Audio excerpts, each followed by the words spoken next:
Hello again, sweet darlings. I am trying again to do this with a microphone on because it's actually quite difficult for me to find time at the moment, given my baby's nap schedule. She's awake in the background, to find kind of the quiet time to sit down as I was sitting down with you before, talk about the saint beforehand, then film the recipe, and then do a voiceover to explain what the recipe entails. So I am going to try to make a gypsy tart with you all here with my baby in tow, because it's a lovely hot day here, and the fact that it's going to be served chilled, I think this is a nice day to try it.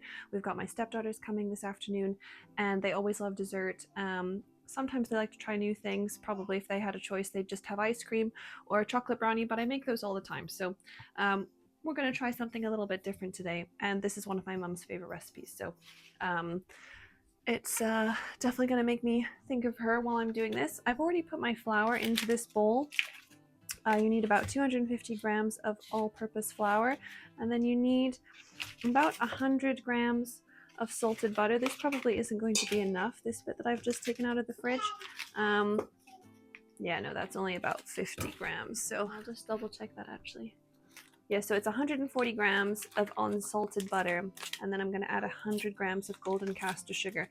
Now, this might be a little bit controversial, but I think unsalted butter is a complete waste of time. I don't know why any recipe actually calls for unsalted butter, because it has no flavor at all. Also, if you buy unsalted butter and then you don't use all of it for the cake or something that you're making, basically you just get left with this butter that has no flavor, and it's no good. Like adding it to toast, is no good. It's kind of a bit wasted, and then you've got to save it for the next time you need to use it for a recipe that calls for unsalted butter. So I have ignored that for many years actually, and I would recommend that you do the same. Also, interestingly, a lot of recipes that call for unsalted butter in baking, they then tell you to add salt back in.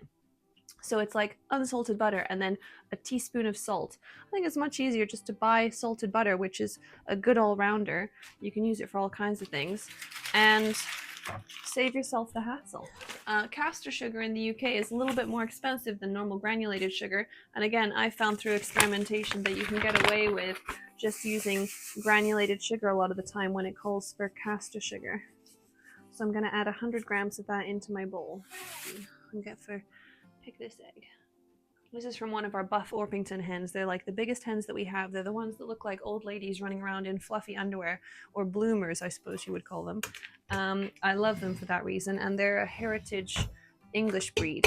So that doesn't mean that they're like, in danger of being extinct or anything. It's just they are one of the more traditional breeds of chicken, I suppose, for England.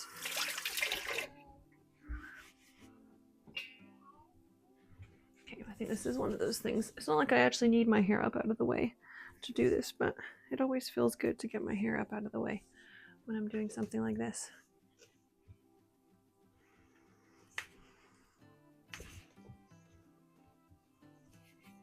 So gypsy tart, the dish that we're making today, is actually, it's a very popular dish down in Kent, and the reason that I chose this is partially for the saint of the day, who is St Augustine of Canterbury, who came over and is largely credited with bringing Christianity to England and kind of set up his stronghold, I suppose, down in Kent. And I'll tell you a little bit more about that later, but I'm also making it because my mum is from Kent, and whenever we go down to Kent, the town that she's from has changed in many ways, but kind of a lot of these traditional Kentish desserts are still very popular there, and it's not something that you really see on the menu anywhere else in the UK that I've visited anyway. You don't really hear about a gypsy tart or see it on the menu, and the only time that we can get a decent one is when we go down to Kent, go down to the little bakery in the town centre, which is kind of like a little hole in the wall, and they make actually individual sized gypsy tarts. But whenever my mum is down there, if they've got a gypsy tart on the menu, she'll have it, because you can't get it anywhere else. I don't know whether she's actually made one in recent years, but I don't think it's something that she ever made for us growing up, although she likes it very much. So I'll just show you. This is kind of starting to come together quite nicely. That's just after a few minutes, and I didn't really cut the butter particularly small, as you probably will have noticed. So I just want to check. Yeah, okay, that's good. Just before I roll this dough out, I just want to double check I'm not supposed to add anything else to it. So that's looking nice. Nice little bowl. I'm gonna leave that in the bowl for a second while I just wash my hands. Okay, so now we're gonna make the filling, which calls for evaporated milk, never used that before, muscovado sugar, I'll use dark brown sugar.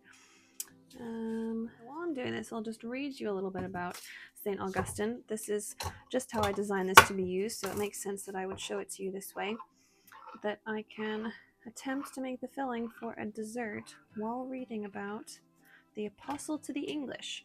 So that's St. Augustine. So he was a Benedictine monk sent by Pope Gregory the Great to evangelize the Anglo-Saxons in England. Born in Italy, we don't know when, Augustine was likely a monk in Rome's monastery of St. Andrew before leading a mission of about 40 monks to Kent in 597. King Ethelbert of Kent, who I have heard of, was influenced by his Christian wife Bertha, and he welcomed Augustine and allowed him to preach, and that led to the king's baptism and thousands of conversions. He established a monastery in Canterbury, founded the cathedral there, and became the first Archbishop of Canterbury. Pilgrimages to Canterbury, particularly to the site of his original monastery, now part of St. Augustine's Abbey's ruins, are a long-standing tradition, especially around his feast day. God, in his promises to hear our prayers, is desirous to bestow himself upon us. If you find anything better than him, ask it. But if you ask anything beneath him, you put an affront upon him and hurt yourself by preferring to him a creature which he created. After just looking into, for Feasting with the Saints, kind of some very basic information about each of these saints that are new to me, I would love to spend a little bit more time actually reading some of these original sources. Bring back my body to me. Oh, it looks like such nice dough. I love it when it looks all nice and symmetrical. Sometimes when I'm rushing it for a pie for dinner, the pastry just doesn't look very good. Maybe I think I'm gonna have to take that off you. Thank you. I know. Uh-oh. Yeah, so I was just saying that I always love it when pastry kind of comes out looking nice. It doesn't always happen. I think the fact that this has got an egg in it is just making it look pretty. Let's see. Get that in there. I'm so used to making a pie with a pie top. I'm not really sure how I feel about this. The fact that this is just going to be pastry at the bottom. And you need something usually to make this called baking beads. I don't have any, so I think I'm just gonna wing it. I don't really know what those are. I haven't heard of them before. Some of you, I'm sure, in the comments will tell me that they're good and I should get some. Probably my mother would tell me the same. But I like to fly by the seat of my pants sometimes and just see how I can make do. Look at that. That is so cute. And it's just a pastry. Now what I'm going to do is I'm going to put that into the oven for about 20 minutes, I think, until it's kind of pre-baked, and then you pour the filling in and bake that again, and then you whip cream on top. So we'll see how that goes. Okay, also just to say that I am aware that the top that I'm wearing for this video is not the most modest one that I own, but I'm hoping that you'll kind of bear with me on that one, because it is a super, super sunny, gorgeous day out there. I took my girls to the park this morning. It was like a 40-minute walk across the fields and then a 40-minute walk back when they were both very tired. And so I haven't changed, and I've caught the sun. That's kind of the nature of my skin tone, that I do get burned very quickly, and so I have to wear ridiculous hats like this. I need a really big hat on, and every time I put this on, my baby laughs at me. I think I'm one of those people that hats don't suit, and I'm not willing to spend my life agonizing over finding the perfect hat. So when a hat breaks, like my old one, then I just get a new one, like this one. But yeah, just to say, it's a hot day, which is why I've got kind of loose tops on, and it's sliding off my shoulders, but hey ho. Hopefully that doesn't bother you all too much.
Okay guys, so just learn from my mistake here that the reason why you need baking beads is it because it keeps the well at the bottom of this pastry. So when I put it into the oven, obviously there was a well at the bottom, there was a gap, and then basically when I cooked the pastry without the baking beads, it all kind of puffed up.